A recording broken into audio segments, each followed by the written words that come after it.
అందరికీ నమస్కారం. పందిరిపాలెం, జానపాడు, జోలకల్లు, కారంపూడి ఇలా అనేక ప్రాంతాల రహదారి అయినటువంటి జానపాడు రోడ్డు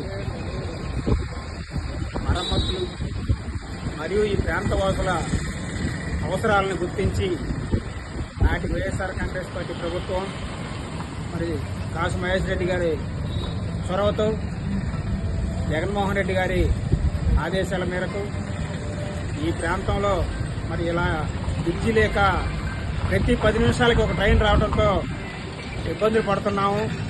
ఈ ప్రాంతంలో రైల్వే బ్రిడ్జి కావాలని కోరటంతో ప్రజల ఆదేశాల మేరకు, ఆకాంక్షల మేరకు ఈ ప్రాంతానికి జగన్మోహన్ రెడ్డి గారి నాయకత్వంలో మరి ఆనాటి భారత ప్రభుత్వానికి రైల్వే మంత్రిత్వ శాఖకి లెటర్ రాసి 52 కోట్ల రూపాయలు శాంక్షన్ చేయించడం జరిగింది. తర్వాత మరి దాన్ని జానపాడు రోడ్లో ఉన్నటువంటి ఆ సెంటర్లో శంకుస్థాపన చేయడం జరిగింది.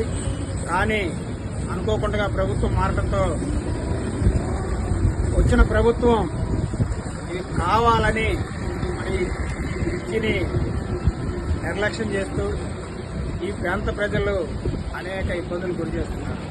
ప్రతి 10 నిమిషాలకు ఒకసారి ట్రైన్లు రావటం, గంటల తరబడి వెయిట్ చేయటం, అలాగా చాలా ఇబ్బందులు పాలవుతున్నారని ఈ సందర్భంగా తెలియజేసుకుంటూ అతి త్వరగా ఈ ప్రభుత్వాలతో సంబంధం లేకుండా అతి త్వరగా ఈ బ్రిడ్జిని పూర్తి చేయాలని ఈ సందర్భంగా తెలియజేస్తున్నారు.